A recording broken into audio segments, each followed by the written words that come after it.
நான் உங்ககிட்ட ஒரு சின்ன கதை சொல்ல போகிறேன். இது லீஃப் வில்லேஜில் இருக்க ஒரு குட்டி பையனோட ஸ்டோரி தான். இந்த கதையோட தொடக்கத்தில் ஆரம்பத்தில் நம்ம இட்டாச்சிக்கு ஒரு பையன் பிறகுறான். அந்த பையன் பேர் தான் ஃபார்ஜின் உச்சிகா. அவன் சின்ன வயசுலேருந்தே இட்டாச்சிக்கிட்ட அவங்க அம்மா கிட்டலாம் ரொம்பவே இந்த மாதிரி தான் நடந்துக்கிறான். ஏன்னா அவனுக்கு சண்டைனாவே பிடிக்காது. ஆனால் நரட்டோவில் எப்பவுமே சண்டை போட்டுக்கின்னு தானே இருக்கணும். அப்படி தான் ஒரு நாள் பொரோட்டோ, சாரதா மற்றும் மிட்சுக்கி கூட சண்டைக்கு தனியாக போகிறான். அங்கே நடந்த சண்டையில் செமையாக அடிபட்டுருது. அதை நம்ம ஃபார்ஜின் பலத்தை காயம் படுறான். அதை பார்த்த இட்டாச்சி ரொம்பவே டென்ஷன் ஆகிடுறாரு. அந்த டீம் 7 பொரோட்டோ டீம் கூட சண்டைக்கு போகிறாரு.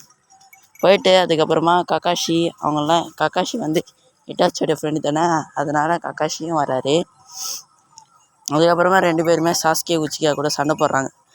ஏன்னா டீம் 7 சாஸ்கேவோட பையன் பொண்ணான சாரதா. நரட்டாவும் அந்த பக்கம் நிற்கிறான். ஏன்னா பொரோட்டோக்காக அவங்க ஏமாற்றி தான் இந்த சண்டையில் ஜெயித்தாங்க. ஏன்னா 3 பேருக்கு ஒருத்தர் சண்டை போடுறது எப்படி இருந்தாலும் கஷ்டம் தானே, அதனால தான். ஆனால் அங்கே பெரிய சண்டை போகுது. Itachi versus Sasuke, Kakashi versus நரட்டோன்னு.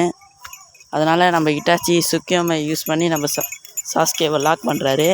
ஆனால் நம்ம சாஸ்கே கிட்ட தான் ரெண்டுங்கன்னு இருக்குல்ல, அதனால் அவன் வீட்டுப்பட்டுடுறான். கக்காஷிக்கும் இங்கே நரட்டோக்கும் போகிற சண்டை இன்டென்ஸாக போயிட்டுருக்கு.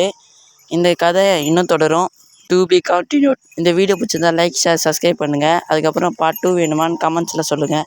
நம்ம ஒரு வீடியோ போட்டிருப்போம், அதாவது ஸ்டிக்மேன் ஃபைட்னு, அதையும் பார்த்து லைக் பண்ணுறேங்க. பாய்.